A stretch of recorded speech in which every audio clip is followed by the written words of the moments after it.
कृष्ण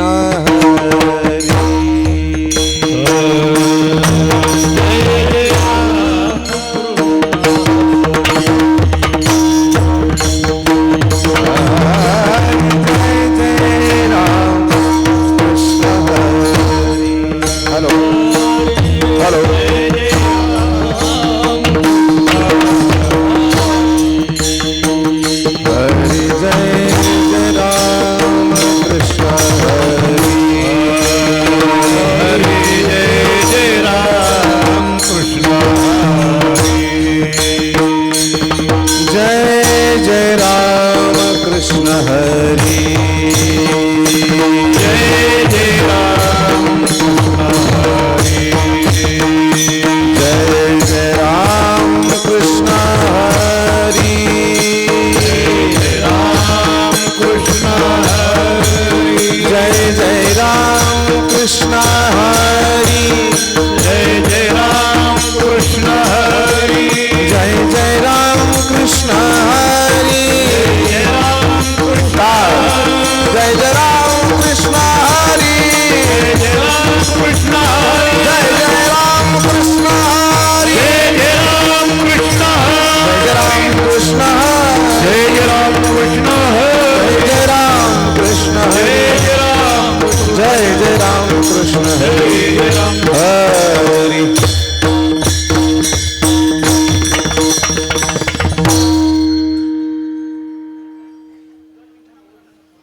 उभे विटेवरी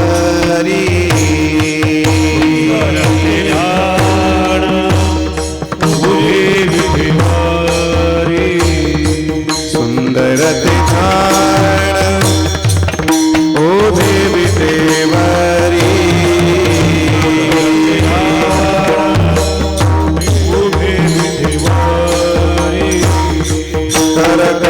करकटावरी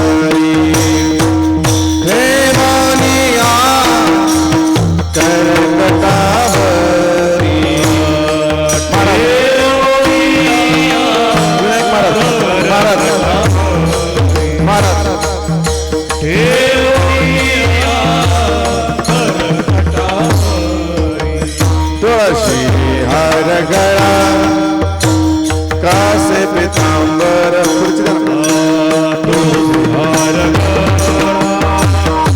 कासे पितांबर आवडे निरंतर खुर्ची घ्या हे धान आवडे निरंतर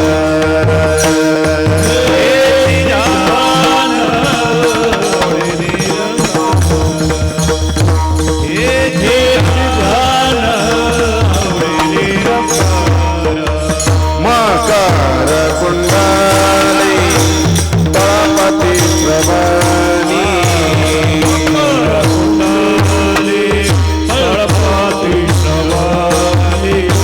कंठी कौस्तुभमणि विराजित कंठी कौस्तुभमणि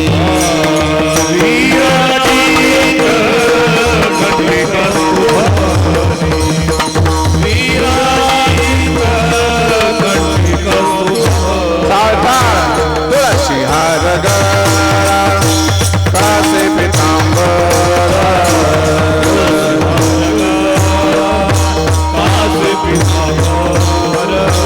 आवडे निरंतर हे चिधान आवडे निरंतर हे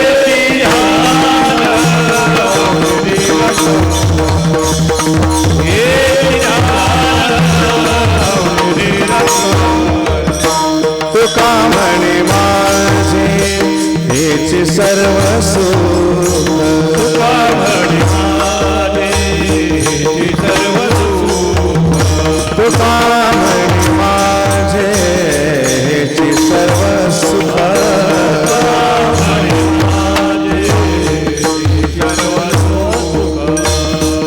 पाहिलं श्रीमुख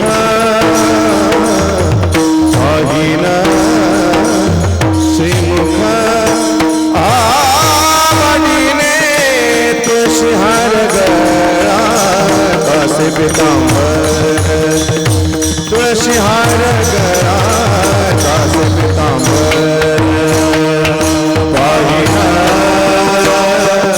त्रिमुख पाहिना त्रिमुख आवडीने तुळशी हार गळा कासे पितांबर तुळशी हार आवड निरंकाराची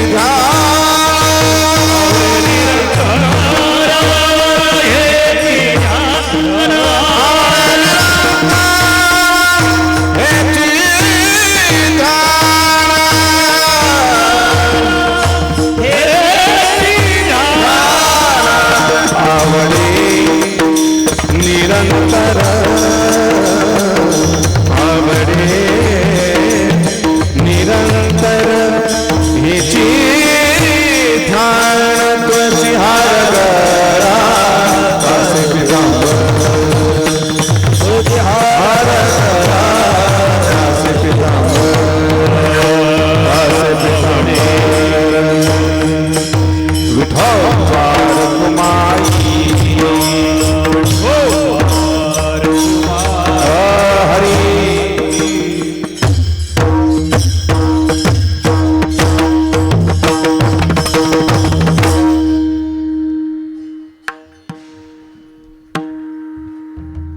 राम कृष्ण हरी जय जय राम कृष्ण हरी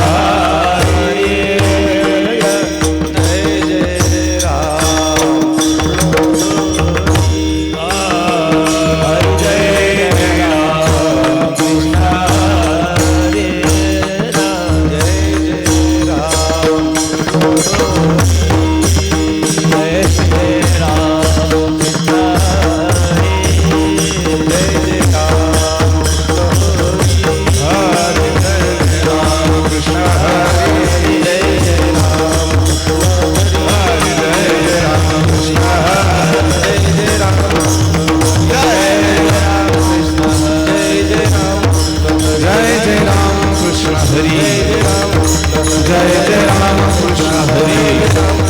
जय राम कृष्ण हरे राम जय जय राम जय जय राम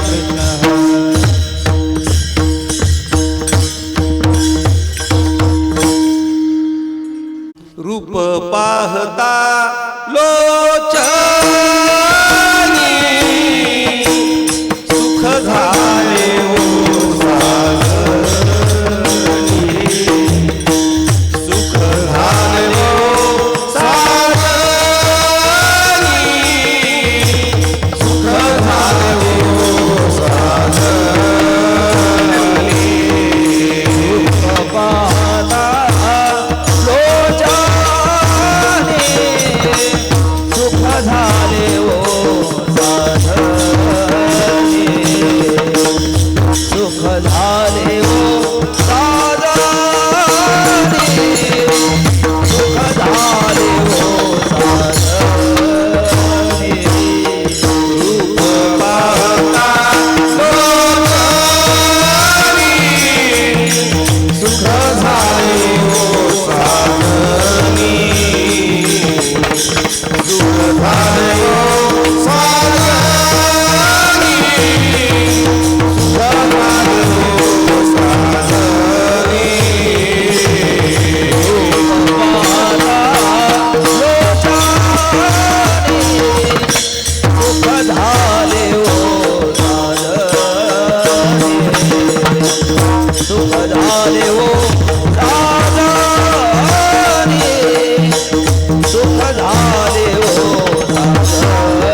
विठ्ठली आवडी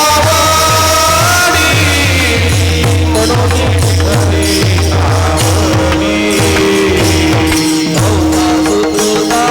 आवडी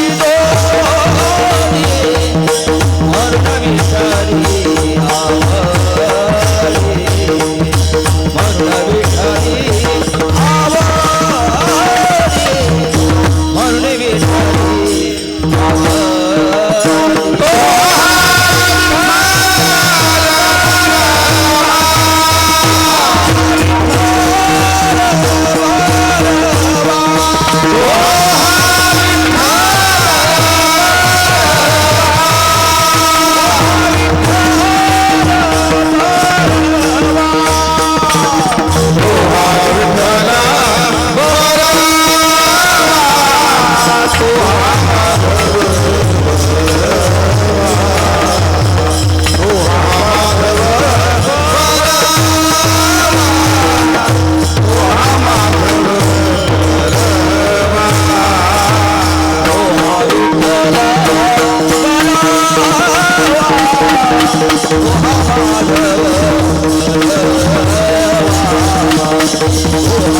हरिनामाचा खिचडी काला प्रेम मोहिला साधने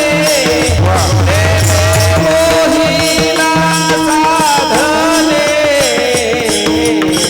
हरिनामाचा खिचडी काला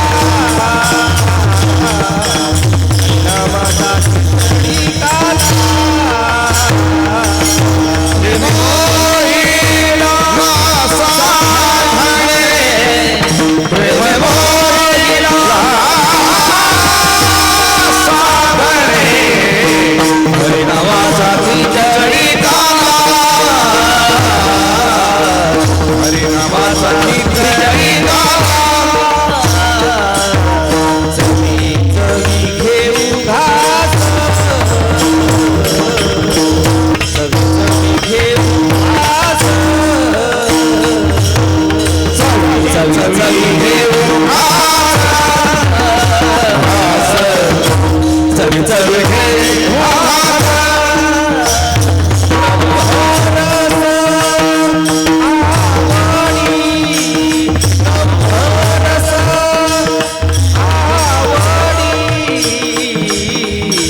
हरिनामाचा खिचडी काला हरिनामाचा खिचडी काला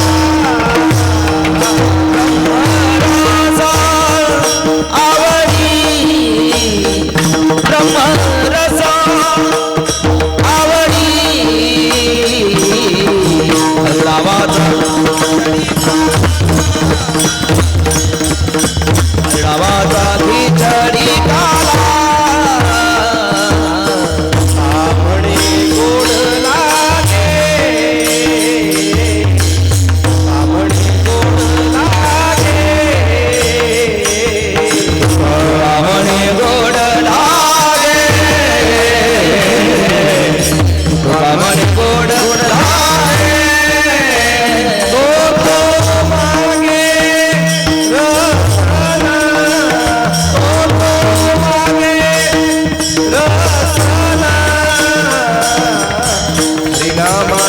खिचडी काला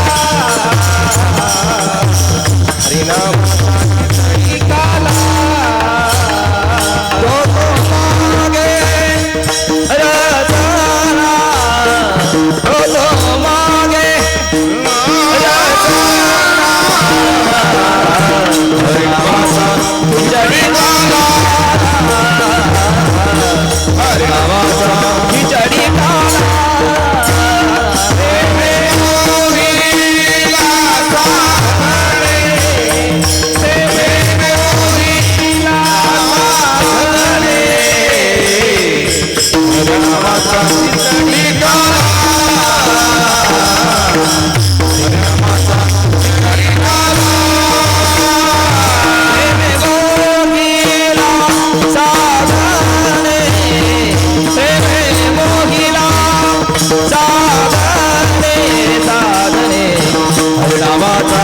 खिचडी काला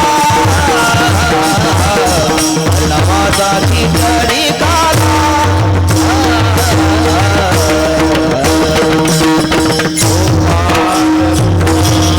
हरे हरे कुमार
प्रेमे मोहिला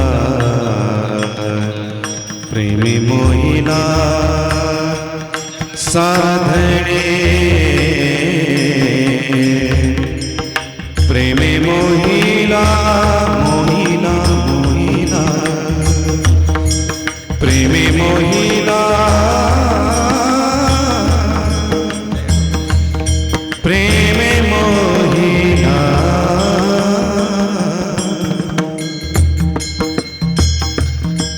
प्रेमे मोहिला प्रेमे मोहिला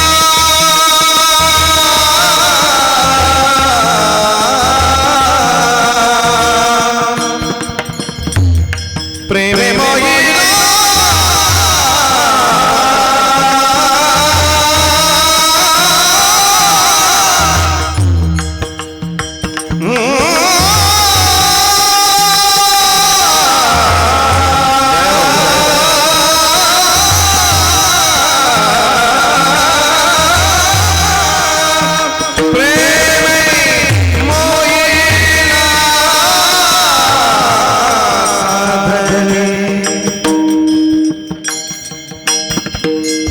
प्रेमे मोहिला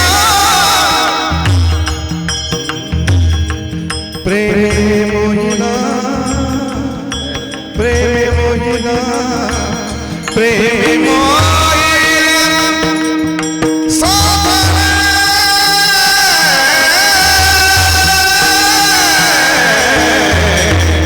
हरि नामाचा खिचडी हरि नामाचा खिचडी नामाचा खिचडी मोहिला साधने साधने साधने साधने साधने साधने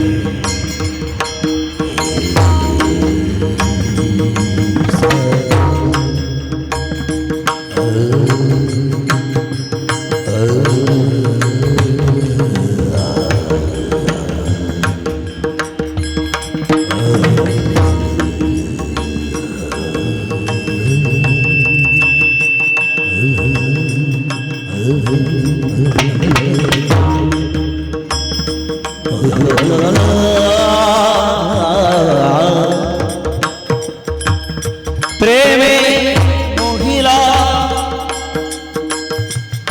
मोहिला मोहिला मोहिला मोहिला मोहिला मोहिला मोहिला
हेची जेवू सवे घेऊ शिधोरी हरिनामाचा खिचडी काला प्रेमे मोहिला साधने चवी चवी घेऊ घास चवी चवी घेऊ घास ब्रह्मरस आवडी हरिनामाचा खिचडी काला प्रेमे मोहिला साधने तुका म्हणे गोड लागे तुका म्हणे गोड लागे तो मागे रसना हरिनामाचा खिचडी काला प्रेमे मोहिला साधने विठोबा रखुमाई विठोबा रखुमाई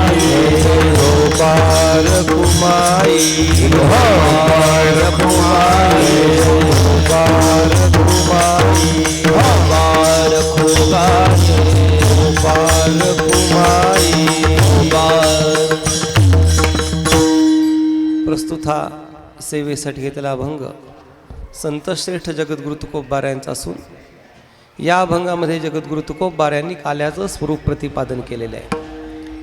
यथामती आणि यथाकाल या अभंगाचं चिंतन करण्याच्या पूर्वी आजच्या या सेवेचं प्रवृत्तीनिमित्त जाणून घेऊन उर्वरित वेळेमध्ये या अभंगाचं काहीच चिंतन करण्याचा आपण प्रामाणिक प्रयत्न करू.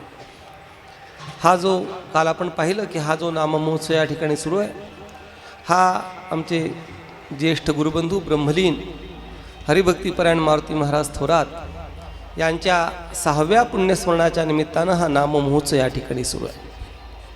आणि गेले 5 दिवस आपण गुरुभक्ती योगाचं कथन केलं. या महाराष्ट्र देशामधल्या अनेक नामवंत कीर्तनकारांची कीर्तनं प्रवचनं श्रवण केली. आणि आज हा शेवटचा दिवस आहे. हा शेवटचा दिवस म्हणजे प्रसादाचा दिवस आहे.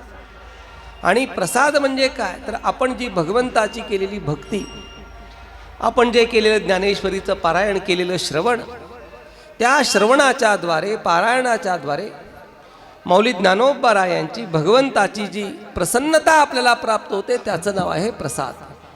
प्रसादस्तु प्रसन्नता.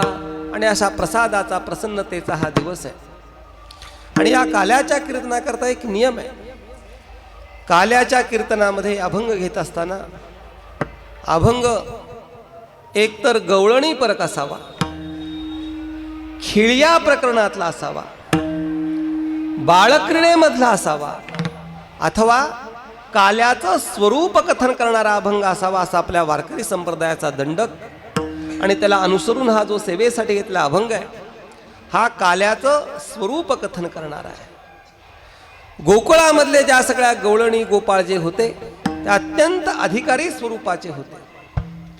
आणि प्रत्येक मानव मात्राचा त्या गोपाळांचा गवळणींचा जर विचार केला तर प्रत्येका प्राण्याचा माणसाचा प्रयत्न हा कशा करताय तर प्रत्येकाची प्रत्येक क्रिया अगदी आपण उठतो बसतो जेवतो झोपतो नोकरी करतो अभ्यास करतो ही जी प्रत्येक क्रिया ही कशा करताय तर या प्रत्येक क्रियेच्या मागचा हेतू आहे सुखाची प्राप्ती. म्हणजे प्रत्येक प्रयत्न प्रत्येक क्रिया आपल्या तितिक्षेची ते परीक्षा घेत आहेत. म्हणजे काय की आपला अधिकार तेवढा पाहिजे की तुम्हाला मी परवा सांगितलं की न बोले गुणदोष नाही की जे कानी. ऐकायचं नसतं तरी कानावर पडतं मग करायचं काय. मग त्याला काय करायचं कानावर जरी पडलं तरी लक्ष द्यायचं नाही हे आपल्या हातात आहे. म्हणून न बोले गुणदोष नाही की जे कानी. म्हणून आपल्या कानावर जरी पडत असलं तरी आपलं लक्ष भगवत भक्तीमध्ये केंद्रित असल्यावर त्याचा परिणाम होत नाही. पण आपला अधिकार कमी आहे की आपल्याला त्याचा त्रास होतो. त्यांची काही चूक नाही ते थोर आहेत मोठे आहेत पण आपला अधिकार कमी आहे त्यामुळे आपल्याला त्रास होतो. असं तर प्रत्येक क्रिया प्रत्येक प्रयत्न हा कशा करताय सुखासाठी आहे. पण आपण जेवढ्या क्रिया जेवढे प्रयत्न सुखप्राप्ती करता करतो त्याचं फळ सुखरूपच असेल असं नाही आहे. किंबहुना जेवढे जेवढे आपण प्रयत्न करतो त्यामधल्या बहुत प्रयत्नांचं फळ सरते शेवटी दुःखच मिळतं. पण त्यावेळेला कळून उपयोग नसतो कळायला आधी पाहिजे. असं का घडतं तर माऊली ज्ञानोबा यांनी त्याच्याविषयी फार सुंदर दृष्टांतात विचार सांगितलेला आहे. प्रत्येक प्रयत्न करतो सुखा करता आणि मिळतं हे दुःख. असं का घडतं तर मौली ज्ञानोबा राय सांगतायत. एक दृष्टांत मौली ज्ञानोबा राय सांगतायत. तर सुख आणि दुःख हे दोघं भाऊ. भाऊ का तर सुख ही माया कार्य आणि दुःख ही माया कार्य, म्हणून दोघांची आई कोण? माया. मग जगामध्ये त्यांना पाठवलं, मोठी झाली, सुख दुःख जन्माला आली, मोठी झाली. मायेनं त्यांना जगामध्ये फिरण्याकरता पाठवलं आणि पाठवल्यानंतर प्रत्येक ठिकाणी सुखाचा आदर सत्कार होऊ लागला आणि दुःखाचा तिरस्कार व्हायला लागला. दुःखाला वाईट वाटलं, अरे आपलाच भाऊ, त्याला या बसा म्हणतात आणि आपल्याला कोणीही या म्हणत नाही, कोणीही बसा म्हणत नाही. उलट आपला सगळीकडे तिरस्कार केला जातो. आता करायचं काय? मग शेवटी ते दुःख गारहण घेऊन आपल्या आईकडे, मायेकडे गेलं आणि त्या मायेला सांगितलं, आई, सुखोपंतांचा सगळीकडे आदर सत्कार होतो, माझा मात्र तिरस्कार होतो, काहीतरी उपाय कर. मग मायेनं सुखाला बोलवलं, दुःखाला बोलवलं, जवळ बसवलं आणि काय केलं की तो सुखाचा जो सदरा होता, तो सुखाचा सदरा काढून दुःखाला घातला आणि दुःखाचा सदरा काढून सुखाला घातला. म्हणजे बॅच बदलला फक्त आणि पाठवलं परत. मौली ज्ञानोबा राय सांगतात, दुःख लेवोनी सुखाची अंगी सळित जगाते.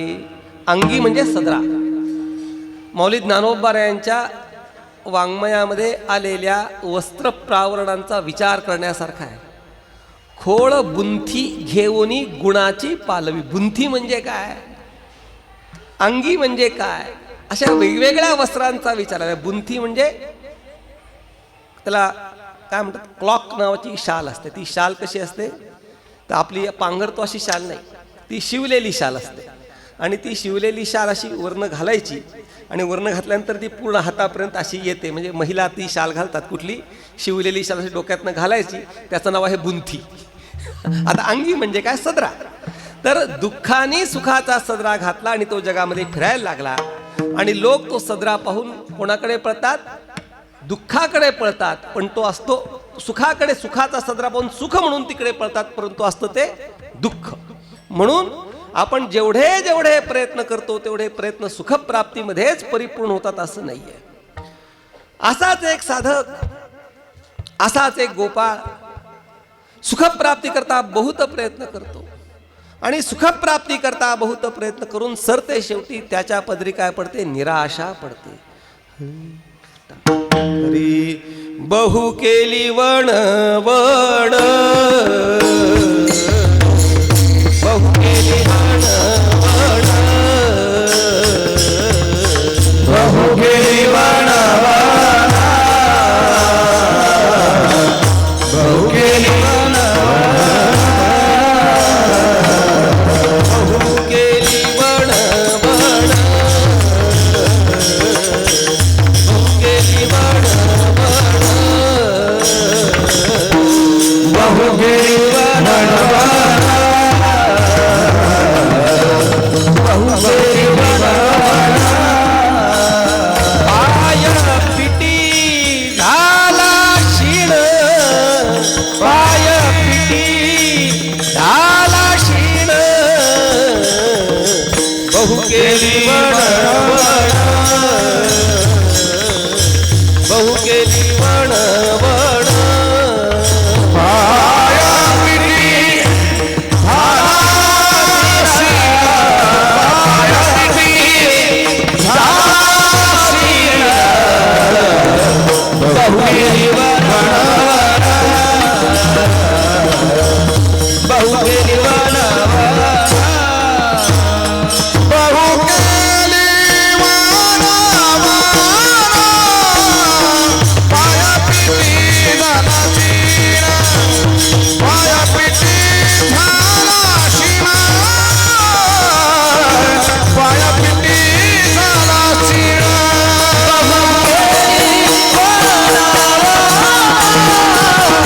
पाय पिटी झाला क्षीण,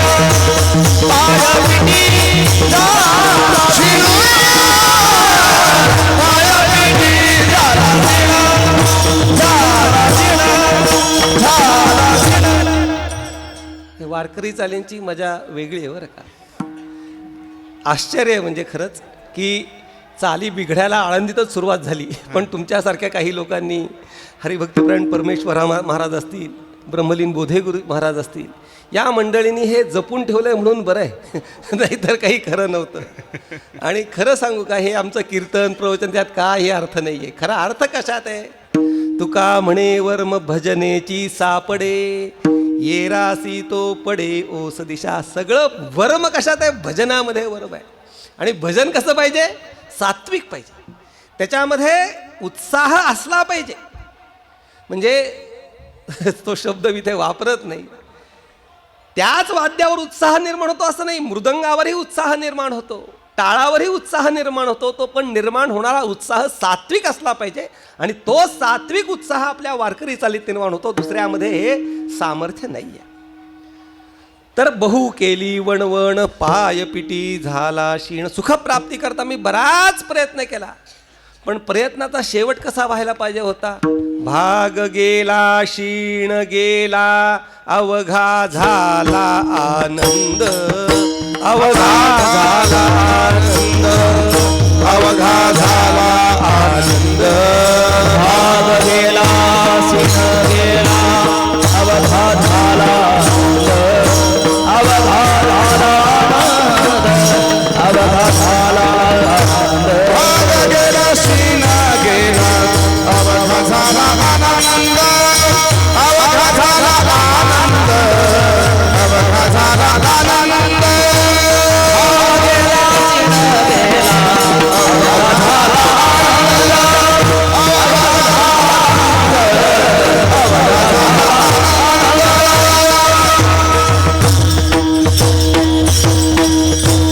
भाग गेला क्षीण गेला अवघा झाला आनंद, अशी त्याची परिणती व्हायला पाहिजे होती.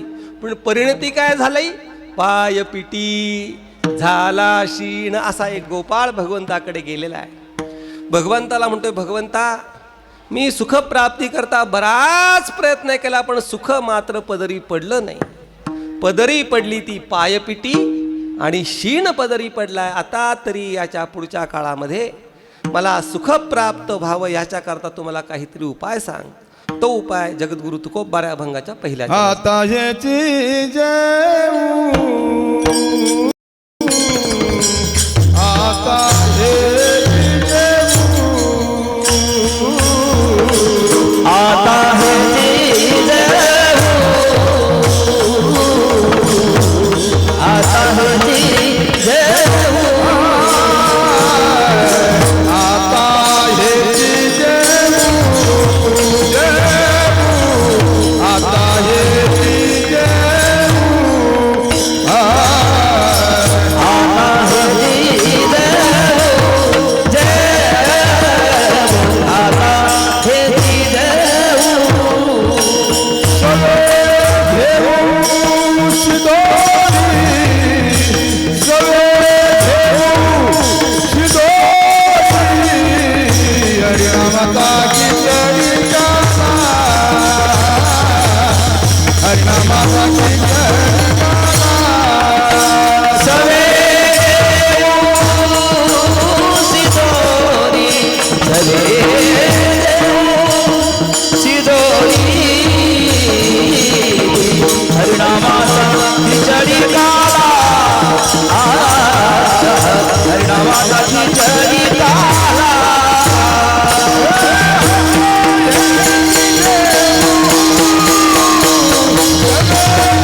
सांगतात, बाबा रे झालं गेलं सोडून दे, तुला क्षीण झाली पायपिटी झाली हे सगळं सोडून दे, पण आता तरी ह्याच्या पुढे आता हेची जेऊ. आता म्हणजे आतापर्यंत केलेले प्रयत्न सगळे फोल गेले. थोडंसं चांगल्या मराठीत सांगायचं तर फेल गेले आणि आतापर्यंत केलेले प्रयत्न सगळे फोल गेल्यामुळे आता जे मी सांगतोय तेच तू कर. आता हेची म्हणजे मी पुढे जे सांगणार आहे तेची जेवू. मग ते जेवण करण्याकरता काय पूर्वतयारी केली पाहिजे? सवे घेऊ शिधोरी, तू सोबत शिधोरी आण. आता शिधोरी हा शब्द आपल्या रोजच्या परिभाषेमधनं संपून गेलेला आहे, राहिलेलाच नाही. आता नवीन मुलांना जर विचारलं शिधोरी म्हणजे काय, तर कोणालाही त्याचा अर्थ सांगता येणार नाही, कारण आपल्या वापरातच राहिला नाही. आता फक्त पार्सल बाकी काही नाही. तर शिधोरी म्हणजे काय आणि ते पार्सल कोणा करताय? ते आमच्यासारख्या लोकांकरताय ज्यांना बाहेर जाऊन हॉटेलमध्ये जेवता येत नाही. ते ना हॉटेलचं काहीच असतं, मग त्याला पार्सल. अरे काय डोंबलो पार्सल, काय अर्थ आहे? अवघड आहे, अवघड आहे. तर शिधोरी म्हणजे काय? तर शिधोरी या शब्दाचा अर्थ जे अन्न स्वतःचं आहे त्याचं नाव शिधोरी आहे. थोडासा बारकावा सांगतो. शिधोरी म्हणजे जे अन्न आपण स्वकष्टानं कमवलेलं आहे त्याचं नाव शिधोरी आहे. जे चोरलेलं आहे, उचलून आणलेलं आहे त्याचं नाव शिधोरी नाही आहे. शिधोरी म्हणजे जे अन्न स्वकष्टार्जित आहे. तीर्थरूप गुरुवर महाराजांचं, आमच्या मारुती बुवांचं सांगतो, कधीही त्यांनी परान्न सेवन केलं नाही. स्वतःच्या कष्टाने तीर्थरूप गुरुवर महाराज शेतामध्ये नांगर धरायचे. नांगर धरून जे काही त्यातनं निघेल, आणि आम्हालाही तेच खाऊ घातलं, बाहेरचं फुकटचं खाऊ घातलं नाही. तर शिधोरी म्हणजे जे अन्न स्वकष्टार्जित आहे त्याचं नाव त्या अन्नाचं नाव शिधोरी. आता विषय चाललाय ब्रह्मज्ञानाचा. तुकोबारा काय सांगतात? जेवणाचं सांगतात. त्याच्यातला बारकावा असा सांगतो. तर शिधोरीबद्दल बरंच सांगण्यासारखं आहे, परंतु वेळेची मर्यादा आहे. किती वाजता होतो स्वयंपाक आपला? 1:45. कारण की काल्याच्या कीर्तनाची चावी तिकडे असते. तिकडे झालं की इकडं ते लांबवावी लागतं, आखडावी लागतं. कशावर? ते स्वयंपाकावरती. इतर दिवशी नसतं, पण काल्याच्या दिवशी ते आपली कीर्तनाची चावी मागे, म्हणजे जे स्वयंपाकाकडे असते असो. तर शिधोरी या शब्दाचा अर्थ काय आहे? तर स्वकष्टार्जित अन्न असा जसा त्यातला अर्थ आहे, त्यातला अंतरंग भाव असा आहे की परमार्थ साधनेमध्ये जी लागणारी साधनं आहेत ती साधनं स्वकष्टार्जित असली पाहिजेत. दुसऱ्याने ती साधनं करून चालणार नाही. आपलं अंतःकरण शुद्ध होण्याकरता भगवंताचं नाव आपण घेतलं पाहिजे. मग काय म्हटले, मला भगवंताचं नाव घ्यायला वेळ नाही. आणला नाक्यावरनं गडी, दिले 500 रुपये, कर म्हणले जप, नाही चालणार. तो जप तुम्हालाच केला पाहिजे. याचं नाव आहे शिधोरी. तुकोबारा सांगतात, आपुलाले चित्त शुद्ध करा. चित्त शुद्धी करत असताना ती आपली आपण केली पाहिजे. त्याप्रमाणे ही जी परमार्थामधली साधन आहेत, ही साधनं स्वकष्टार्जित स्वतः केली पाहिजेत. आपल्या वाटचं दुसऱ्यांनी करून चालत नाही. तीर्थरूप गुरुवर महाराज नेहमी सांगायचे, काही ठिकाणी प्रतिनिधी पाठवून चालतो, पण काही ठिकाणं अशी आहेत की तिथे प्रतिनिधी पाठवून चालत नाही. पॉवर ऑफ अटर्नी देऊन चालत नाही. यमराज आले आणि प्रतिनिधी पाठवा, नाही चालणार. त्याप्रमाणे या परमार्थ साधनेमध्ये सुद्धा आपण ती साधना स्वतः केली पाहिजे. म्हणून महाराज सांगतायत, सवे घेऊ शिधोरी. आणि आता शिधोरी घ्यायची आहे. आता ती शिधोरी घेत असताना जो पदार्थ आपल्याला करायचा आहे, जे अन्न आपल्याला सेवन करायचे, त्याची शिधोरी आपण घेतली पाहिजे. आणि आता जेवण्याकरता बेत काय आहे, पदार्थ काय आहे, तो पदार्थ जगद्गुरु तुकोबारा अभंगाच्या दुसऱ्या चरणात सांगतात. हरिनामाचा खिचडी काला, हरिनामाचा खिचडी काला, हरिनामाचा खिचडी काला, हरिनामाचा खिचडी काला,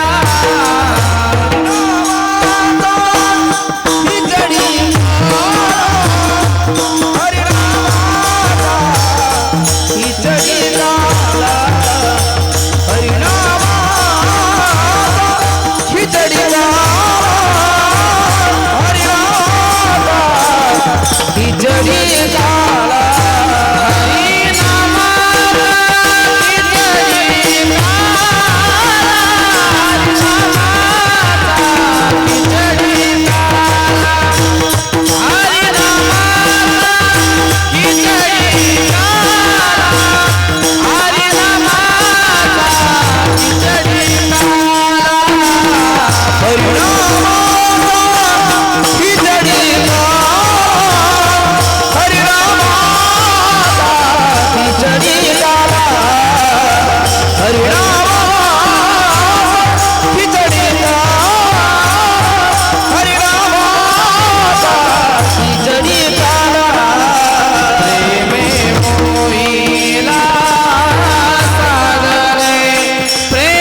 विद्यार्थी आहे का?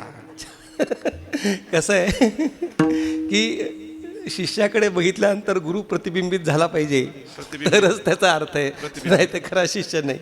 असो, तुम्हाला गंमत सांगतो आमची. तर मौलीच्या मंदिरामध्ये आमच्या बबनभाऊंचं कीर्तन चालू होतं आणि मोठे भाऊ ब्रह्मलीन विठ्ठल महाराज चौधरी चालले होते दर्शनाला आणि बबनभाऊ कीर्तन करत होते. तर कीर्तन झाल्यानंतर बबनभाऊंना विचारलं त्याने, तू साखरे महाराजांचा विद्यार्थी का? म्हणजे बोलण्यामध्ये म्हणण्यामध्ये ते प्रतिबिंबित झालं पाहिजे. असं तर स्वयंपाक करायचा, काय जेवायचं तर तुकोबा राय सांगतात खिचडी. जगामध्ये दोन म्हणजे खिचडी दोन प्रसिद्ध आहेत. एक खिचडी बिरबलाची खिचडी आहे, पण ही खिचडी तुकोबा राय यांची आहे. तर ही जी खिचडी आहे, ही खिचडी काय आहे तर खिचडी हे पूर्णान्न आहे. आपल्या भारतीय संस्कृतीमध्ये काही गोष्टी फार महत्त्वाने सांगितलेल्या आहेत. त्यामध्ये खिचडी हे खरोखर पूर्णान्न आहे. म्हणजे खिचडीवर माणूस चांगल्या रीतीने जगू शकतो, परंतु खिचडी करायची कशी हा सगळ्यात महत्त्वाचा भाग आहे. तर खिचडी म्हणजे काय, कमीत कमी खिचडी करता 2 पदार्थ लागतात. 2पेक्षा कमी पदार्थात खिचडी होत नाही. आता सगळ्यामध्ये जी प्रसिद्ध खिचडी आहे ती तांदळाची खिचडी. आता मातावर्ग तुम्ही करता का नाही खिचडी? हां, काय काय टाकता त्याच्यात? हां, कशाची डाळ? हां, डाळ आणि तांदूळ. किती टाकता डाळ, किती टाकता तांदूळ? हेच तर चुकतं. मी एका डायटिशियनकडे गेलो होतो परवा. ते माझ्या वजनाचं कंट्रोल करण्याकरता त्या डायटिशियनकडे मी गेलो. तर त्याने मला सांगितलं की खिचडी तुम्ही खाता पण काय टाकता? तर त्यांनी काय सांगितलं, आता ह्याच्या पुढे खिचडी बनवताना मी सांगतो त्याप्रमाणे करा. तर खिचडी बनवताना डाळ जास्त टाकायची आणि तांदूळ कमी टाकायचा. आणि त्याच्यामध्ये काय प्रमाण पाहिजे माहिती का? आपला काय कुकरी क्लास नाही आहे, पण निघाला विषय म्हणून सांगतो. तर समजा प्रमाण असं पाहिजे की 1 वाटी भरून भाज्या पाहिजेत, 1 वाटी भरून डाळ पाहिजे आणि 1 वाटी भरून तांदूळ पाहिजे. म्हणजे तांदूळाच्या पेक्षा दुप्पट इतर पदार्थ पाहिजेत, तर ती खरी खिचडी आहे. आणि खिचडीचं तुम्हाला वैशिष्ट्य सांगतो. आपल्या शरीरामध्ये एक अमायनो ॲसिड्स नावाची आपल्याला घटक लागतात, जसं B12, कॅल्शियम, आयर्न ज्याप्रमाणे लागतो. आणि अमायनो ॲसिड्स काय करतात की आपण जे अन्न सेवन करतो त्या सेवन केलेल्या अन्नाचं सप्तधातूमध्ये परिवर्तन करण्याचं काम कोण करतं? अमायनो ॲसिड्स करतात. आणि आपल्या शरीरामध्ये अमायनो ॲसिड्स जर कमी असेल तर आपली पचनसंस्था नीट राहत नाही. आणि या अमायनो ॲसिड्सच्या कमतरतेमुळे पुढे सगळे कॅन्सर सकट सगळे कशाने होतात? अमायनो ॲसिड्सच्या कमतरतेने. आणि हे अमायनो ॲसिड कशाने मिळतात? ज्या वेळेला डाळ आणि तांदूळ हे एकत्र शिजवलं जातं. तुम्ही मुगाची वरण केलं आणि भात केला आणि ते कालून खाल्लं, त्याच्यात अमायनो ॲसिड्स नसतात. तर डाळ आणि तांदूळ एकत्र करून शिजवल्यानंतर त्याच्यामध्ये अमायनो ॲसिड्स तयार होतात आणि अमायनो ॲसिड्समुळे आपली तब्येत व्यवस्थित राहते. असं त्या खिचडीचं महत्त्व आहे. हे डॉक्टर लोकांनी सांगितलं बरं का, हे माझ्या डोक्यातलं नाही. कारण की काय माहिती का, कीर्तन करायला इथं उभं राहायला वाटतं मला सगळं कळतं. अरे बाबा, तुला सगळं कळत नाही, तुझ्या क्षेत्रापुरतं तू बोल, पण ज्ञानी माणसांनी जे सांगितलेले असतात ते मी तुम्हाला सांगितलं. हे काय माझं स्वतःचं नाही. तर खिचडी करायची. आता ही भौतिक खिचडी झाली, आता पारमार्थिक खिचडी काय त्याचा विचार करू.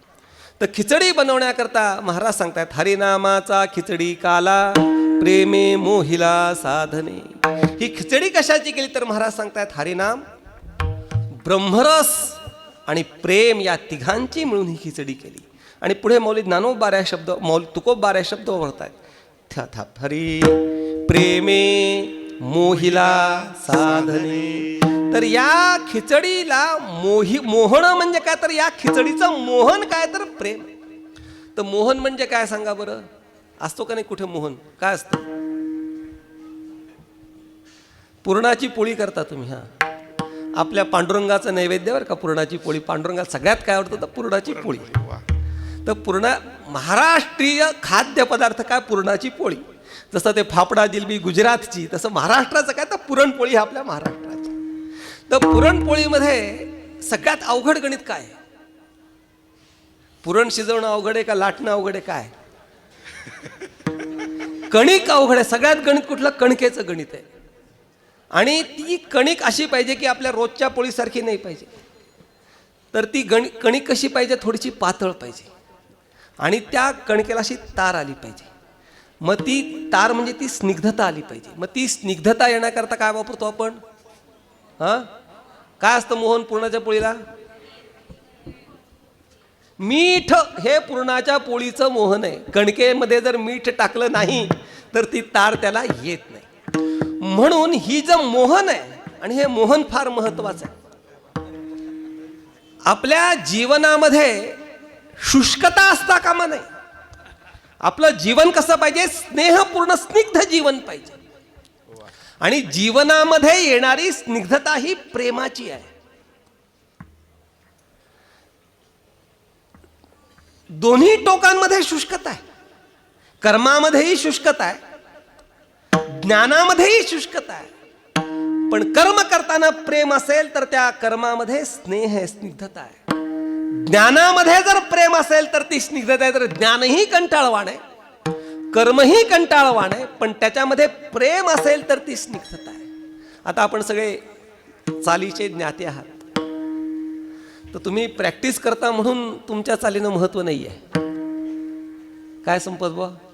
प्रॅक्टिस करता म्हणून चालेला अजिबात महत्व नाही. तुमच्या मनामध्ये माऊलींच्या बद्दल, तुकोबारायांच्या मनाबद्दल जे प्रेम आहे ना, त्या प्रेमातनं तुम्ही जी चाली म्हणता ना, तरच महत्व आहे.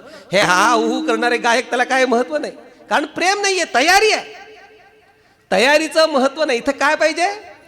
मनामध्ये तयारी. ठीक आहे, मर्यादा आहे तयारीला, पण तयारी बरोबर ज्या संतांची आपण प्रमाण म्हणतो, ज्या भगवंताबद्दल बोलतो, त्याच्याविषयी आपल्या अंतःकरणामध्ये प्रेम असेल तरच त्या चालीमध्ये स्निग्धता नाही. तर चाल कोरडी आहे, कोरड्या चालीला काही अर्थ नाही. म्हणून ह्या जी खिचडी केलेली, या खिचडीमध्ये स्नेह प्रेम हे मोहन आहे. आणि पुढे सांगतात ब्रह्मरस.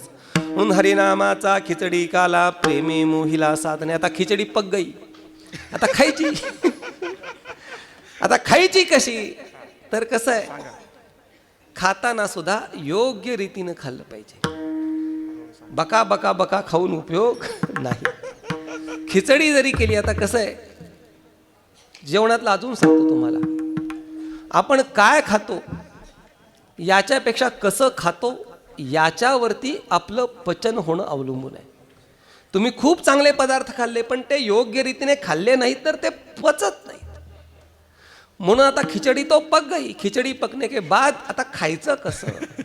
खाताना उगीच बका बका बका खाऊन त्याचा काही उपयोग नाही.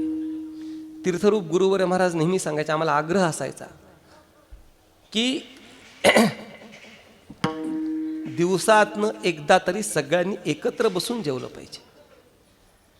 आता ते एका टेबलावरती काय काय करतात ते नाही सांगत मी तुम्हाला, पण जेवताना एकत्र जेवलं पाहिजे. आणि एकत्र जेवत असताना भगवत चर्चा केली पाहिजे, ब्रह्मचर्चा केली पाहिजे, श्लोक म्हटले पाहिजे. आता आपल्या आश्रमामध्ये सुद्धा माधुकरी आणली जायची. आता माधुकरीचं प्रमाण सगळीकडे कमी झालं, पण पूर्वी आणली जायची, ती सोडली जायची. सोडल्यानंतर दादांना नैवेद्य दाखवला, मग सगळेजण एकत्रित बसून श्लोक म्हणत म्हणत जेवायचं. त्याप्रमाणे आता ही खिचडी तयार तर झाली, पण आता खायची कशी ते महाराज अभंगाच्या 3ऱ्या चरणात. गास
माऊली ज्ञानोबराय सांगतात सुगृणी आणि उदारे. चवीनं आणि आवडीने दोन गोष्टी आहेत. एक चवीनं केलं पाहिजे आणि दुसरं आवडीनं केलं पाहिजे.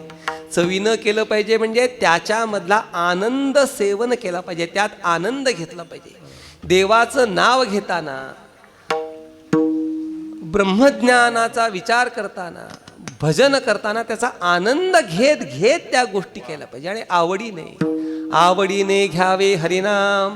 हरिनाम हे घेताना कसं केलं पाहिजे? आवडीनं घेतलं पाहिजे, बळजबरीने घेऊन काही त्याचा उपयोग. म्हणून चवी चवी घेऊ घास ब्रह्मरस आवडी, हरिनामाचा खिचडी काला प्रेमे मोहिला साधणे. ज्या वेळेला या काल्याचं सेवन चवीनं आवडीनं केलं जातं तेव्हा तो काला कितीही सेवन केला तरी तो पुरेसा वाटत नाही, हे महाराज शेवटच्या चरणात सांगतात. तुका म्हणे गोड लागे, तुका म्हणे गोड लागे, तुका म्हणे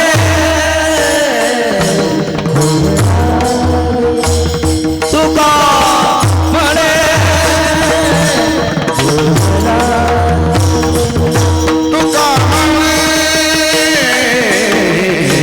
गोड लागे, तुका म्हणे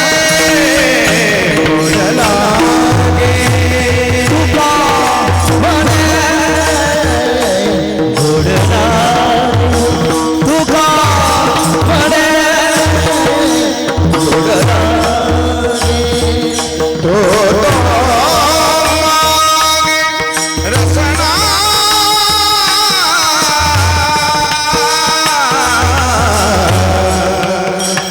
तो मागे रसना रसना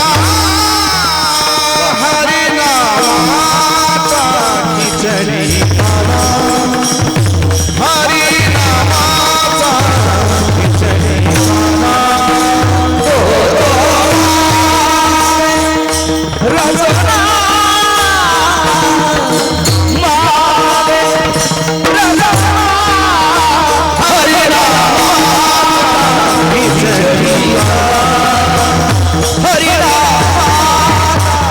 खिचडी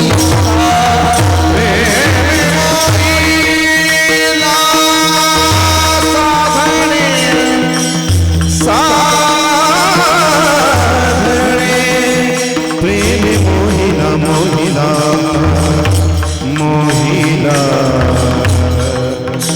मोहिला मोहिला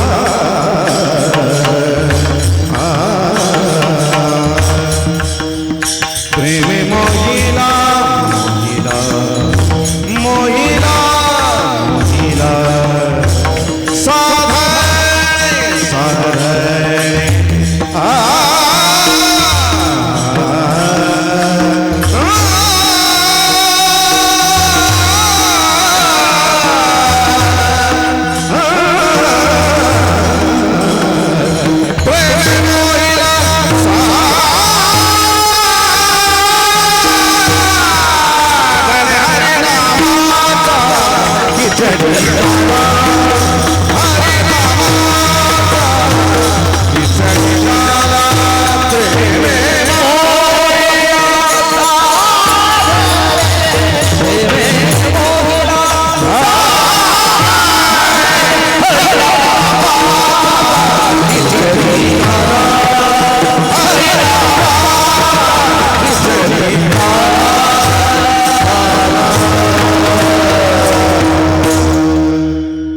तुका म्हणे गोड लागे, तो मागे रसना, हरिनामाचा खिचडी काला प्रेमे मोहिला साधने. बराच विस्तार करण्यासारखा, परंतु माऊली ज्ञानोबरांची एक ओवी सांगतो त्यात त्याचा अर्थ परिपूर्ण आहे. या मनाचे एक निके देखील या ठाया सोके, म्हणून अनुभव कौतुके, म्हणून अनुभव सुख कौतुके दावीत जाई. या मनाला एकदा त्या काल्याची आवड निर्माण झाली की तो मागे रसना, पुन्हा कशामध्येही त्याची प्रवृत्ती होत नाही. हा फक्त हरिनाम, ब्रह्मरस आणि भक्तिप्रेम याच्यामध्येच ते मन सदाचं रममाण होतं. म्हणून तुका म्हणे गोड लागे, तो मागे रसना, हरिनामाचा खिचडी काला प्रेमे मोहिला साधने. अभंगाचा भावार्थ झालेला आहे. संप्रदायपूर्वक भजन करू आणि उरलेल्या समयसीमेमध्ये भगवत चरित्राचा विचार करून ही सेवा पूर्ण करू. विठोबा रघुमाई विठोबा रखुमाई जय जय विठोबा रघुमाई जय जय विठोबा रखुमाई विठोबा रघुमाई जय जय विठोबा रखुमाई रघुमाई हो हो सोपं वाजवा सोपं वाजवा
कमी असल्यामुळे आपण शेवटी घेऊ.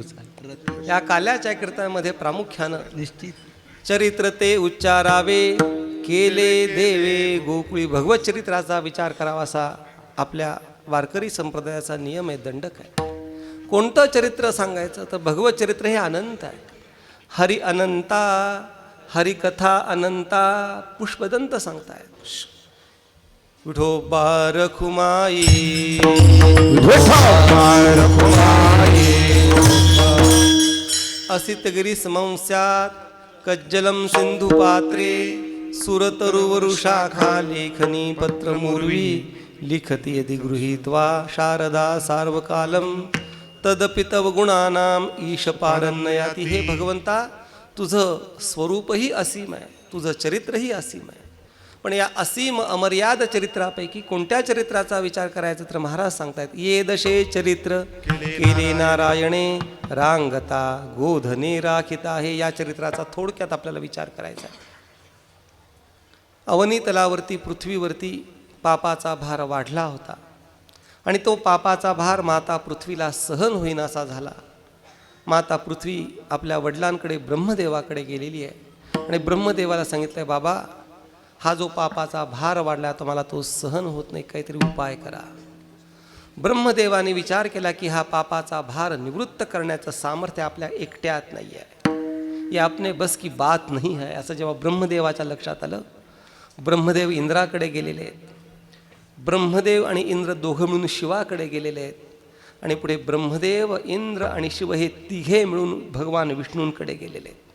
आणि विष्णूंना सांगितलं की माझ्या मुलीवरती या माता पृथ्वीवरती पापाचा भार खूप वाढलेला आहे, तुम्ही काहीतरी उपाय करा. भगवान विष्णूंनी सांगितलं की आता माझ्या अवताराची वेळ आलेली आहे, तू काही चिंता करू नको, मी अवतरित होतो आणि या पृथ्वीवरती झालेला जो पापाचा भार तो कमी करतो. असं जेव्हा भगवान विष्णूंनी या सर्वांना आश्वसित केलं आहे तेव्हा भगवंतांनी अवताराची तयारी केली आहे. ज्याला थोडंसं चांगल्या शब्दात सांगायचं तर प्लॅनिंग सुरू झालं. कशाचं? अवताराचं. एक्झिक्युशन अँड प्लॅनिंग अशा दोन भाग आहेत. तर एक्झिक्युशन सोपं आहे, प्लॅनिंग अवघड आहे. प्लॅनिंग जर व्यवस्थित केलं तर एक्झिक्युशन व्यवस्थित होतं. काय विनायक महाराज, सप्ताहाचं प्लॅनिंग तुम्ही व्यवस्थित केलं, एक्झिक्युशनला काही अवघड नाही आहे. त्यामुळे प्लॅनिंग करणं महत्त्वाचं आहे. भगवंतांनी सगळं प्लॅनिंग सुरू केलं, त्याचे नियोजन सुरू केलं.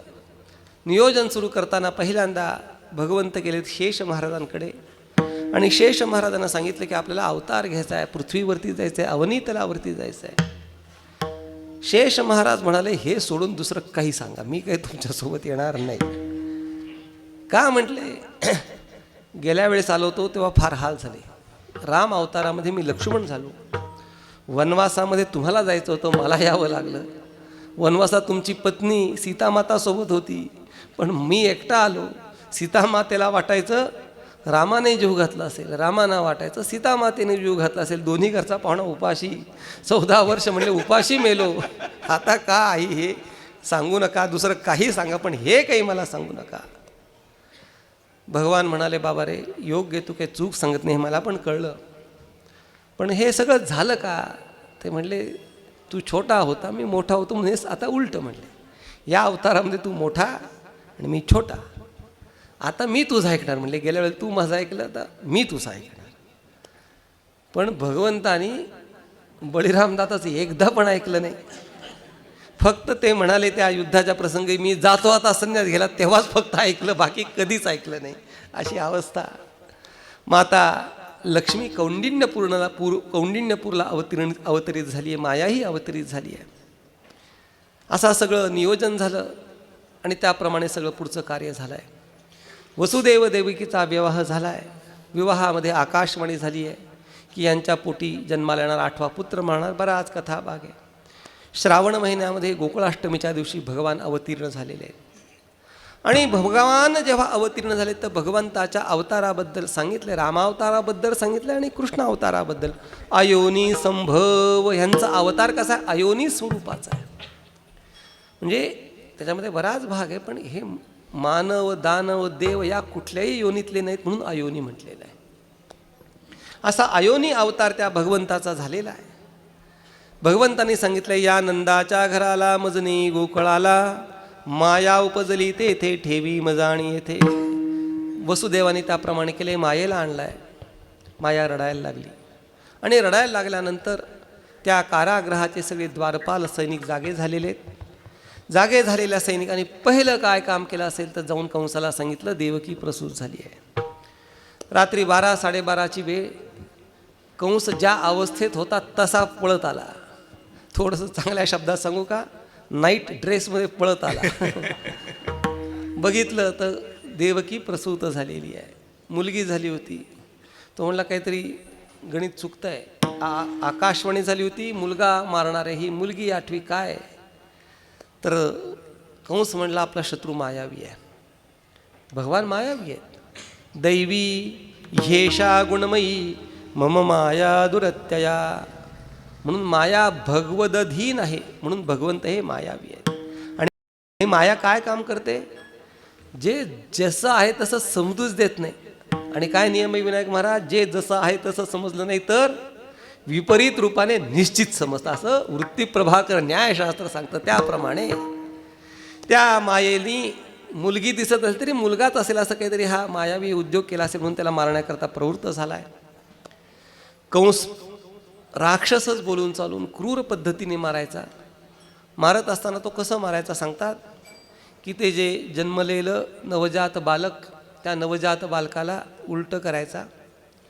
उलटं करून त्याचे 2 पाय एका हातात पकडायचा आणि धुणं धुताना माता ज्याप्रमाणे धुणं आपटतात त्याप्रमाणे त्याचे दोन्ही पाय पकडून त्या अपत्याला गरगर गरगर फिरवायचा आणि गरगर फिरवून त्या अपत्याचं डोकं दगडावरती आपटून मारायचं. अत्यंत पाशवी निर्घृण रीतीनं मारायचा. त्याचं ते पद्धतीप्रमाणे त्यांनी त्या मायेला घेतलं.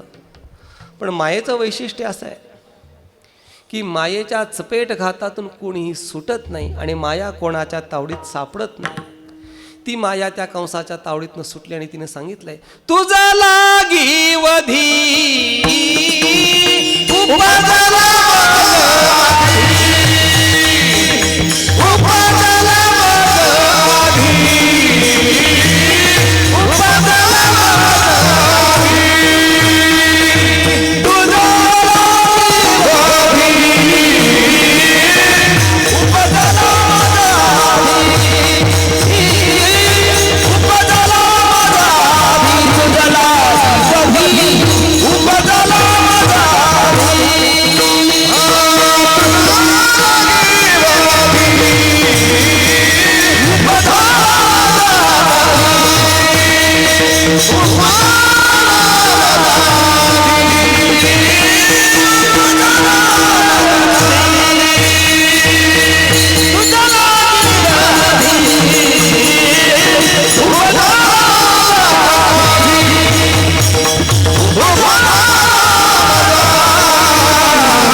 मायेनं कंसाला सांगितलंय, डोंट वरी, चिंता करू नकोस. तुझा काल, तुझा विनाश करणारा परमात्मा अवतीर्ण झालाय आणि माझ्या आधीच अवतीर्ण झालाय. चिंता करू नको. चिंता करू नको म्हटल्यानंतर कंसाची चिंता वाढलेली आहे. बराच कथा भाग आहे. मीटिंग बोलवली, सगळ्यांना अमात्यांना बोलवलं वगैरे वगैरे वगैरे. त्या पुन्हा दुसऱ्यांदा बैठक घेतली आणि त्या बैठकीमध्ये पूतना नावाची राक्षसी ती भगवंताचा विनाश करण्याकरता प्रवृत्त झाली. पूतना त्या गोकुळामध्ये आली. कशी आली, काय आली, तो पण कथा भाग आहे. पण त्यावेळेला मौली ज्ञानोबाराय सांगतात, पूतना जी आली होती ती आपल्या स्तनामध्ये विष भरून आली होती आणि भगवंतानी तिच्या स्तनामध्ये असलेल्या विषाचं तर प्राशन केलंच, पण मौली ज्ञानोबाराय सांगतायत, प्राणाही सकटपियाला पूतनेसी. पूतनेचे विषाचं प्राशन केलं आणि विषाचं प्राशन करता करता त्या ठिकाणी तिच्या प्राणांचंही प्राशन केलंय.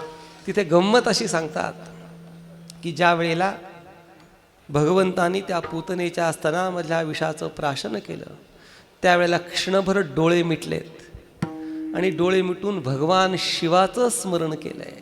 त्याचं कारण ज्या क्षेत्रामधला अनुभवी माणूस असतो त्याचा आशीर्वाद असल्याशिवाय त्या क्षेत्रात काम करता येत नाही. सगळ्यात विष पचवण्याचं अनुभव कोणाला, हलाहलासारखं विष पचवले भगवान शिवानी. मग हलाहलासारखं विष पचवण्याचं अनुभव ज्याला आहे त्या भगवान शिवाचं स्मरण केले आणि त्या पूतनेच्या स्तनामधल्या विषाचं प्राशन केले. पुढे महाबळभटा दिले पिढे दान, बकासुराचा वधे, आघासुराचा वधे, शकटासुराचा वधे, त्या कालिया नागाचं केलेलं मर्दन आहे. पुढे तो गोवर्धन त्याला करंगळीवर घेतलेले. बराच कथा भाग आहे. भगवान मोठे झालेत, रांगायला लागलेले आहेत. रांगायला लागल्यानंतर चोरीचा उद्योग सुरू झाला आहे. चित्त चोरी येले नंदाच्या नंदने, तुका म्हणे येणे गुरुडत्वज, अशा चोरीचा उद्योग सुरू झाला आहे. भगवंत असा चोर आहे की ज्याच्या नावानं आपल्या पापाची चोरी होते असा हा भगवंत चोर आहे. नाम घेता पातके जाती दुर्यो, असा हा भगवंत चोर आहे. या भगवंताच्या चोरीला सगळ्या गवळणी वैतागल्या. आता तुम्ही आजी असाल, कोणी आई असाल, तर मुलींचा विषय सोडा. तुमच्या लहान मुलांनी तुमच्या घरामध्ये त्यांनी स्वयंपाक केलेलं तुम्हाला आवडतं का नाही? हो का नाही? काय ज्याला म्हणतात मुलं रेसिपी, आता आमची मुलं रेसिपी करतात, तर रेसिपी केलेलं आवडतं. पण भानगड काय होते, रेसिपी केली की आपल्यालाही आनंद होतो, पण रेसिपी करताना जे पसारा करतात ना त्याचा वैताग येतो. अशी ती भानगड आहे. तसं भगवान चोरी करायचा. त्या गोपिकांनाच इच्छा होती की भगवंतांनी चोरी करावी, परंतु भगवान चोरी केल्यानंतर जे पसारा करायचा ना त्याचा त्या गवळींना वैताग घ्यायचा. चोरी करावी अशी त्यांचीच इच्छा, पण पसारा केलेला त्यांना वैताग घ्यायचा.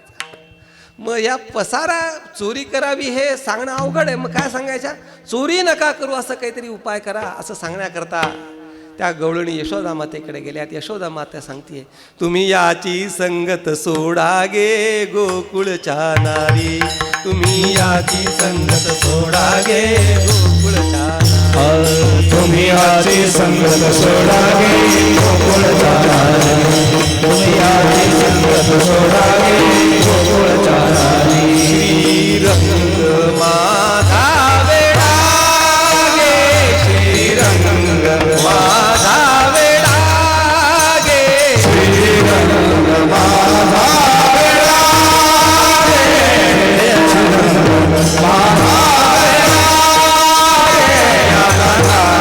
दुसरा जोडा गे, वेडा गे, दुसरा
भगवंताला वेडा म्हणायचं नाहीये, वेडा नाम वेळ लावणारा असा माझा भगवंत आहे. पुढे सांगतात याला नाही दुसरा जोडा, म्हणजे दीडका नाही. नत्वत समहा अधिकहा कुतोन्यत, याच्यासारखा जगात दुसरा कोणीही नाही, म्हणून याला नाही दुसरा जोडा, याची संगत सोडा गे गोकुळीच्या नारी. ते काही जमलं नाही, चोऱ्या चालूच होत्या. यशोदे कृष्णाला सांगावे गोकुळी राहावे का जावे, बराच कथा भागे. मग भगवंताला शाळेमध्ये पाठवले. ती शाळा आहे गोपालनाची शाळा. आणि त्या गोपालनाच्या शाळेमध्ये सगळ्यात महत्त्वाचं काय असेल तर वेणू हा त्या गोपालनाच्या शाळेमध्ये सगळ्यात महत्त्वाचा आहे. किंबहुना भगवंताच्या जीवनामधलं संगीत हे अत्यंत प्रधान आहे. मानवाची प्रत्येक क्रिया ही संगीतमय आहे, पण ते असलेलं संगीत ऐकायला कान लागतो. आमचा चिदंबर नेहमी सांगतो, तर एक मृदंग वाजवणारा तालतज्ञ असा एका ठिकाणी गेला आणि तिथे फॅन चालू होता. आणि ते फॅन जुना झाल्यामुळे खडक खडक खडक असा आवाज करत होता. मग त्या ताल मरबंद्यांनी काय शोधलं, तिथला सुद्धा ताल शोधला आणि त्या खडक खडक आवाजाचा त्रास न होता त्या तालाचा आनंद घेत राहिला. म्हणजे प्रत्येका गोष्टीमध्ये ताल आहे, प्रत्येका गोष्टीमध्ये स्वर आहे, पण तो ऐकता आला पाहिजे, त्याचा आनंद घेता आला पाहिजे. भगवंताच्या जीवनामध्ये संगीत हे फार महत्त्वाचं आहे. किंबहुना आपल्या जीवन, त्याला थोडंसं इंग्रजी शब्द वापरतो, बोर होऊ नये असं वाटत असेल जीवनामध्ये, तर संगीत म्हणता आलं पाहिजे. ठीक आहे, निदान ऐकता तरी आलं पाहिजे. गुरुवर मला सांगायचे, तानसेन जरी होता आलं नाही तरी माणसाने कानसेन झालं पाहिजे. कुठे टाळी वाजवायची कुठे दाद द्यायची हे तरी कळलं पाहिजे. समयवर आली की टाळी दिली पाहिजे ना. कुठेही टाळी वाजवतात, कुठेही मुंडी हलवतात, असो. म्हणून कानसेन तरी मानवाने झालं पाहिजे, मग मानवाच्या जीवनामधला खरा आनंद आहे. संगीताबद्दल गुरुवर्य महाराज सांगतात की संगीत हे ब्रह्मानंदास्वाद सहोदर स्वरूपाचा आनंद देणारं हे संगीत आहे. भगवंताच्या जीवनामध्ये त्या खेळामध्ये संगीताचं स्थान महत्त्वाचे. गुरुवर्य महाराज सांगायचे, भगवान वजा वेणू इज इक्वल टू 0, शून्य. भगवंताच्या चरित्रामधनं वेणू जर काढून टाकला तर भगवंताच्या चरित्रात काही राहत नाही. भगवान त्या ठिकाणी वेणू वाजवायचे. त्या वेणुध्वनीचं वर्णन संतांनी बऱ्याच ठिकाणी केलंय. तुझ्या मुरलीची ध्वनी, तुझ्या मुरलीची ध्वनी, अकल्पित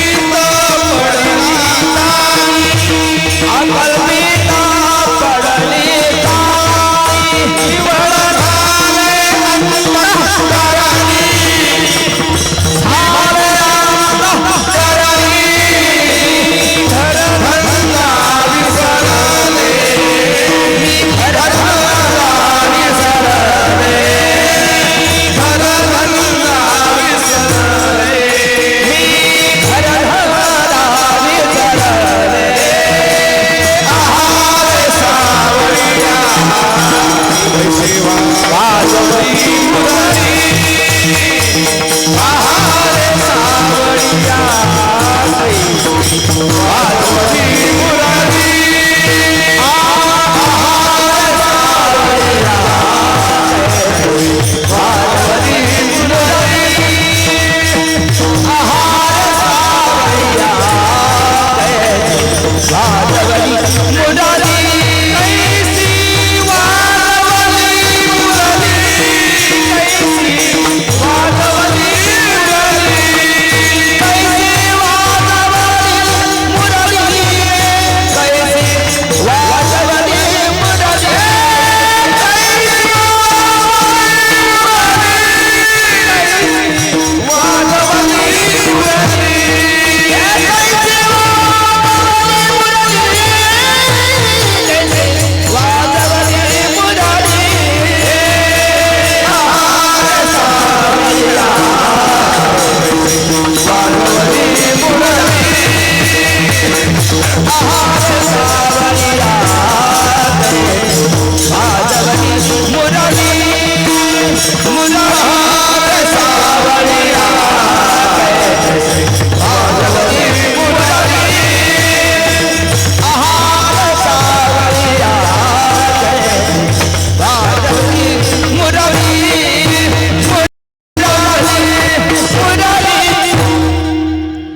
संतांनी केलं वर्णन फार बारकाव्याचं आहे. म्हणजे कसं आहे माहिती का, ते एकदा संत वाङ्मयामध्ये जर आपण चिंतन करायला बसलो तर आपण स्ट्रक होऊन जातो. स्ट्रक म्हणजे अडकून बसतो. समजा मौलींचा एखादी ओवी चिंतनाकरता केली, अभंग तुकोबारायांचा किंवा निवृत्तीनाथ महाराजांचे अभंग सुद्धा सुंदर आहे. तर मध्ये एक दिवस ते निवृत्तीनाथांचा गाथा माझ्या हातामध्ये आला हातामध्ये. म्हटलं एक बघावं 1-5 मिनटं. तर ते एका अभंगाची एकच ओळ ती मी वाचत होतो. ते वाचायला मग कमीत कमी 5 तास मी वाचलं, पण तिथं एकाच ओळीत 5 तास. इतकं त्या अभंगाचं वैभव आहे. अकल्पित शब्द आहे इथे. कसं आहे की जावई आल्यानंतर बरं वाटतं का नाही तुम्हाला? पण जावई अचानक आला तर अजून जास्त बरं वाटतं. त्याला सरप्राईज म्हणतात. तसं त्या भगवंताचा जो मुरली आहे ना, तो मुरलीचा ध्वनी सरप्राइझिंगली त्यांच्या कानावर पडला आणि सांगतात, तुझ्या मुरलीची ध्वनी अकल्पित पडली कानी, विव्हळ झाले अंतःकरणी मी घरधंदा विसरले, कंठी प्रेम दाटे नयनी निरलोटे, हृदयी प्रगटे रामरूप. असं त्या विणुध्वनीचं महत्त्व आहे. बरंच सांगण्यासारखं आहे विणुध्वनीचं महत्त्व, परंतु घड्याळ परवानगी देत नसल्यामुळे ते गोपाळ खेळ खेळायचे आणि खेळ खेळताना त्या काही गोपाळांना त्या खेळाचा आनंद व्हायचा नाही. त्याचं कारण खांदी भार पोटी भूक काय खेळायाचे सुख. त्या गोपाळाने भगवंताकडे तक्रार केली आहे की देवा, या खेळाचा खेळ म्हणजे काय? तुका म्हणे मुक्ती पर्णिली नोवरी, आता दिवसचारी खेळी मिळी. खेळ म्हणजे जीवनमुक्तीचा खेळ. सर्व गोपाळ त्या जीवनमुक्तीचा खेळ खेळत होते, पण काही गोपाळांना मात्र त्या खेळाचा आनंद नव्हता. त्याचं कारण त्यांच्या खांद्यावरती अहम्ममतेचं ओझं आहे आणि पोटामध्ये ब्रह्मज्ञानाची भूक आहे आणि त्याच्यामुळे त्यांना आनंद मिळत नव्हता. मग भगवंताकडे तक्रार केली आणि भगवंताने त्यांना पहिल्यांदा सांगितले, माझे आहे तैसे पाहे, माझे आहे तैसे पाहे, माझे आहे तैसे पाहे, माझे आहे तैसे पाहे, नाही तरी घरा जाये, नाही तरी घरा जाये, नाही तरी घरा जाये, नाही तरी घरा जाये, चोरोनिया माये, चोरोनिया माये, माये चोरोनिया माये, चोरोनिया माये, नवनीत आणावे, नवनीत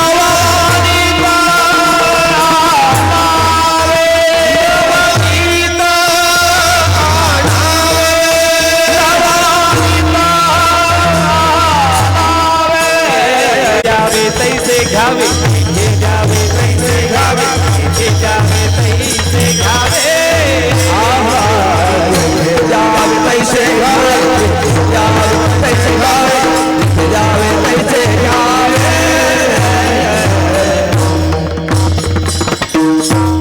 भगवंताने सांगितले, माझे आहे तैसे पाहे. अरे बाबा, तुला जर हा काला सेवन करायचा असेल तर माझं जसं आहे ना तसं पहा, जर नसेल तर नाही तरी गेट बॅक, घरी जा. चोरोनिया माये नवनीत आणावे, असं भगवंताने सांगितलं आहे. भगवंत हा माऊली आहे. 2 गोष्टी आहेत. आपले माऊली हे भगवंत आहेत. तुका म्हणे जोडी झाली ते हे माऊली या म्हणजे आपले माऊली भगवंत आहे. आणि गोपाळांकरता भगवंत हा माऊली आहे आणि भगवंत हा मातृहृदयाचा असल्यामुळे भगवंताने सांगितलं की आज देतो पोट भरी पुरे म्हणाल तो वरी. भगवंताने त्या सर्व गोपाळांना हा काला दिलेला आहे. या कलियुगामध्ये आपला एवढा मोठा अधिकार नाही की साक्षात भगवंत आपल्याकरता येईल, अवतीर्ण होईल आणि तो काला आपल्याला देईल असा आपला अधिकार नाही. मग या कलियुगामध्ये काय, तुका म्हणे काला वैकुंठी दुर्लभ, तुका म्हणे काला वैकुंठी दुर्लभ, तुका म्हणे काला वैकुंठी दुर्लभ, तुका म्हणे काला वैकुंठी दुर्लभ, विशेष लाभ संत संगे, विशेष लाभ संत संगे, विशेष लाभ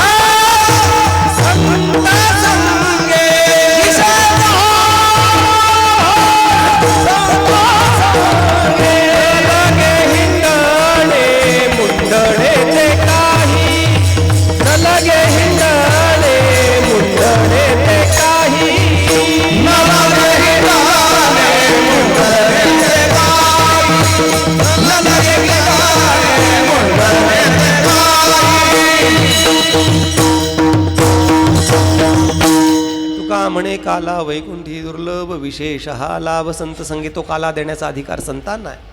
त्या संतांच्या चरणी प्रार्थना करायची. कोणे एके काळी देई मज हा काला.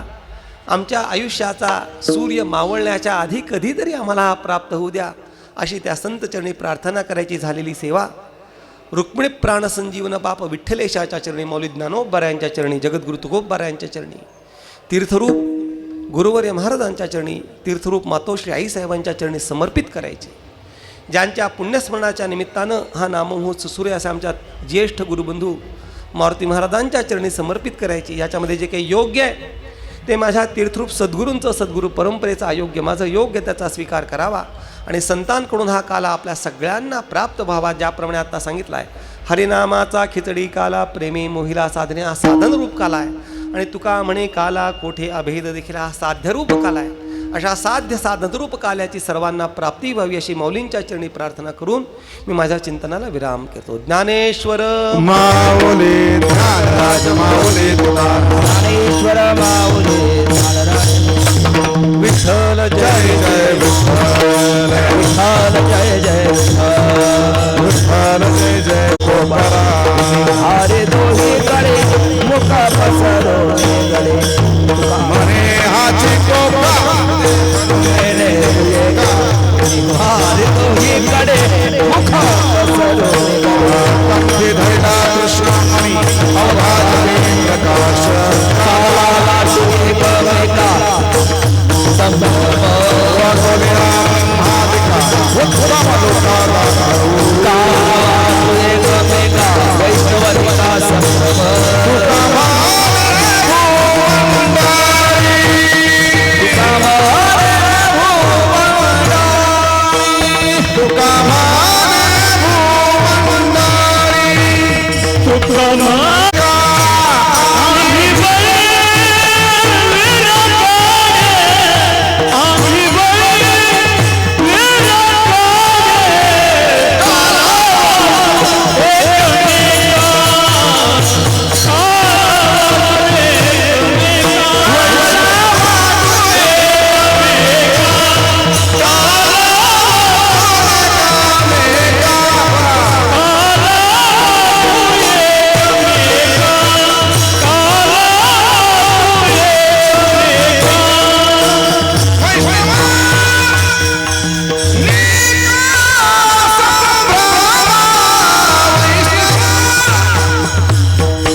वाकुळे